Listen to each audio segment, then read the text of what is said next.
EPA WA meteorologist Bobby Martich with your outlook for March 23rd, 2020. We've got a mixed bag of precipitation to deal with today, mainly for just the interior and elevation areas to see some minor accumulations of snow, but this is overall not a real big deal. And we were looking at this a couple days ago, and we were kind of warned at this. We were looking at some robust model runs at that time that were showing some pretty decent snowfall.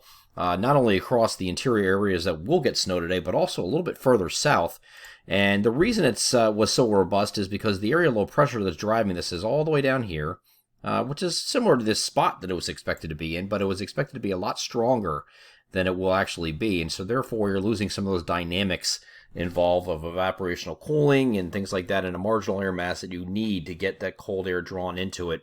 And get the snow a little bit further south. So instead of getting snow all the way down here like this, it's going to be up here closer to I-78 and then points northwest. And even along I-78, you're looking at generally a mix of rain and snow that's going to quickly transition to rain today. And I do think it goes over to rain just about everywhere. But the elevation, areas of elevation will hold on to it a little bit longer, and you could get a couple inches of snow, mainly non-paved surfaces in those areas. As this moves through today. So here's the NAM high-res future simulator radar, and it's starting off at 13Z in the upper right-hand corner. You can see the timestamp here. So this is 9 a.m. and it's looking at again right along I-78, which runs right about here. You're getting a rain-snow mix here at this point. Maybe some slushy coatings on the grass in some of the colder spots, but most of this area is really not that big of a deal. Up in northeast PA, though, in north central PA, you could get into some minor accumulations of snow, especially in the elevated areas. You get up here in Pike County, Sussex County, New Jersey, the usual hot spots there. Could get in there across the southern Poconos, get a little couple inches of snow there. But overall, not a big deal. This is going to transition over to rain during the course of the morning and then in the afternoon. You see north central PA getting into that a little bit, northern Lycoming, Tioga, places like that, Bradford. Still holding on to snow here during the afternoon, but then that is going to transition before it ends. And there could be some heavy rain involved in here for areas further south and east. We could have some areas getting anywhere between 3/4 of an inch and an inch of rain, with some locally higher amounts over an inch possible in some of those eastern and southeastern areas here. When eastern areas, we're talking about New Jersey mainly as this transitions through. But this will wrap up early this evening and pull away, and then we'll see decreasing clouds overnight tonight.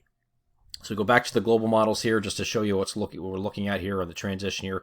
Again, this is not nearly as robust as it was a couple days ago, and that's because this low is really weak and not able to take advantage of those dynamics. If it was a little bit stronger, you might get a little bit better, and as it gets a little more organized here south of Cape Cod, you're going to get some good interior snows up here in New England. Because this low that was expected to be this strong back here will actually be so here. So not as robust here with these snow totals that it was showing a couple days ago either, but still more than we're going to get here. This system's going to be pulling away, and then Tuesday is going to turn out partly cloudy and noticeably warmer. We're going to get well into the 50s, if not hitting 60 in some areas here on Tuesday. So this wintry mess that's going on this morning for those northern areas will be a distant memory by then. And then we get into Wednesday with another system coming in here. Now, the European model is still playing games with this one here again. No other model is really doing this, so I don't expect this to be a snow event here either. We're looking at just rain for the most part across most guidance, so I think we're going to favor that. But we'll watch that just in case for those far northern or elevation areas to maybe get a little bit of flakes out of it just before it changes over to rain. And this is during the day here on Wednesday before this pulls away. Kind of similar to this last one we're dealing with today is what it's showing with the evolution. But again, look how strong it's showing it being 998. If it's that strong, you can get some dynamics involved in here, but is it going to be this strong? Probably not. The European has a tendency to overdo these intensities of these systems along the East Coast, and this is a model bias to do so. So we're just kind of taking that a grain of salt here, thinking that Wednesday is going to be primarily a rain day. We'll be a little bit cooler on Wednesday, but cooler meaning right around 50, so a little warmer than today. So the chances are going to be a lot lower to see any kind of frozen precipitations. It will be more of a timing thing for that to happen, and that would require this system to be a lot stronger in order to tap into some cold air. And then once we get to the end of the week here, I'm going to switch runs here real quick. Okay, so as we get to the end of the week here, we'll call it partly to mostly cloudy here on Thursday.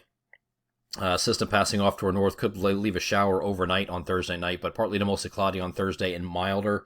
And still mild here on Friday. We're going to call it partly to mostly cloudy here on Friday also. I think this next system is a warm front in association with this low out here over Missouri.